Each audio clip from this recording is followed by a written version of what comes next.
Salam jumpa saudara-saudari terkasih di Katolik Kita edisi khusus kali ini. Pernahkah saudara-saudari sekalian mendengar atau melihat patung Cristo Rei atau Kristus Raja di Dili di negara tetangga kita Timor Leste? Dalam edisi khusus kali ini saya ingin membawa saudara-saudari sekalian menengok sejenak karya agung ini.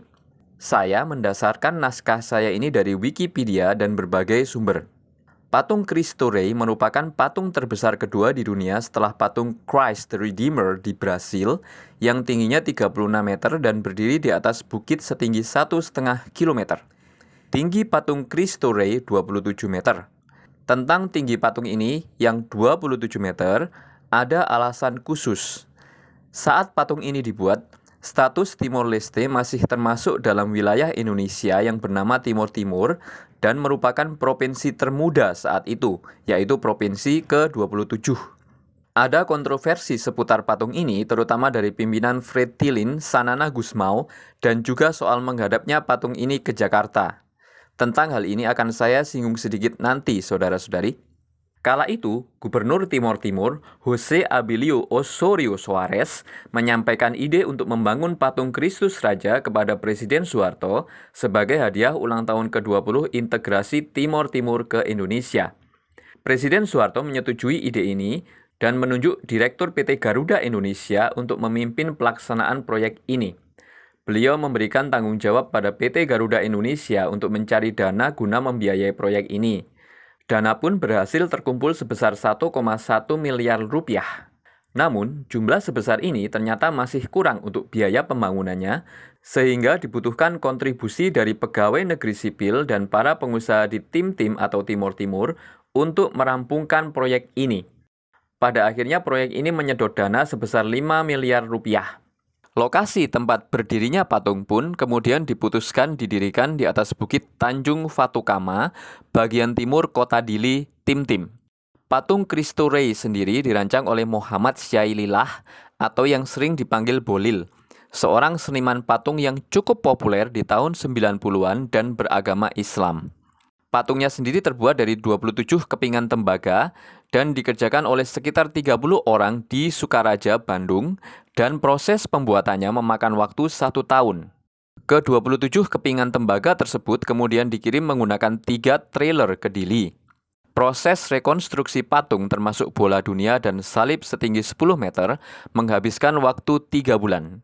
Bolil mengisahkan, saat itu warga Dili yang sudah tahu ada pembangunan patung Kristus Raja ini berbondong-bondong datang ke lokasi dan melakukan doa di depan patung ini. Bolil dan para pekerja kaget melihat reaksi para warga Dili ini, apalagi saat mereka melihat wajah patung Yesus dalam ukuran sebesar itu. Akhirnya kami masukkan lagi ke dalam peti, terus kami cepat-cepat naikkan ke atas, kata Bolil. Pengerjaan pemasangan patung ini berlangsung dari pagi hari jam 7 hingga jam 11 siang.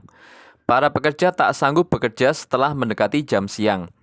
Panas matahari langsung menyengat, apalagi saat mereka harus berdiri di atas patung setinggi 27 meter ini.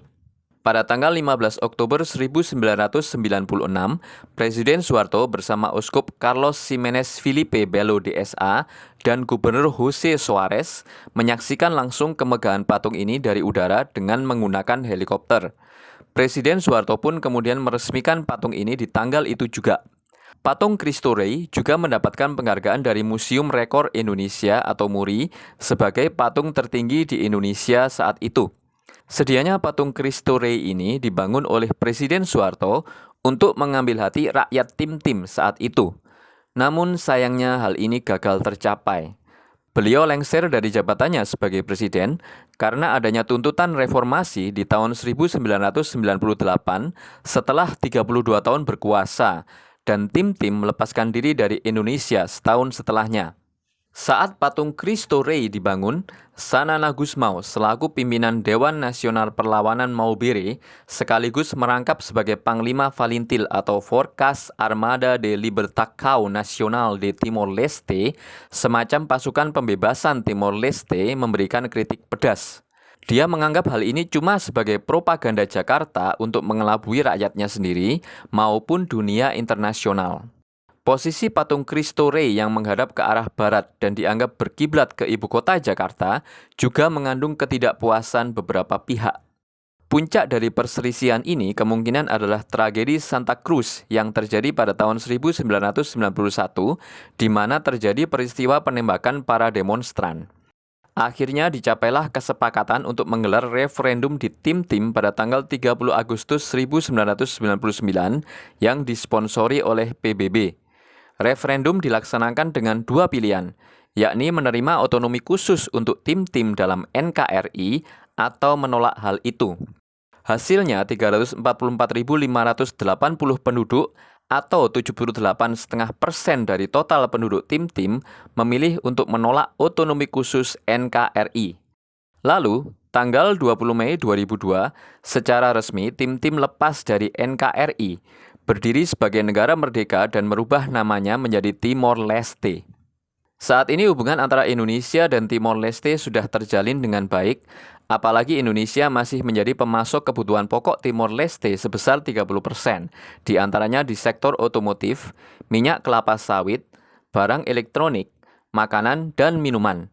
Indonesia juga tetap mendukung bergabungnya Timor Leste ke ASEAN. Di sisi lain, Uskup Belo menyatakan masyarakat Timor Leste tidak akan melupakan jasa pemerintah Indonesia pada masa lampau, terutama dalam membangun rakyat dan tanah Timor Lorosai selama masa integrasi Tim-Tim dengan Indonesia dari tahun 1976 sampai dengan 1999. Kini, patung Cristo Rey yang terletak di Bukit Fatukama menjadi objek wisata rohani populer di Timor Leste. Setiap hari Sabtu dan Minggu serta hari-hari libur, kawasan ini menjadi serbuan warga Dili untuk melepas penat. Bukan saja warga lokal, warga asing pun juga datang untuk menikmati pemandangan alam sekaligus menjadikannya sebagai sumber inspirasi rohani.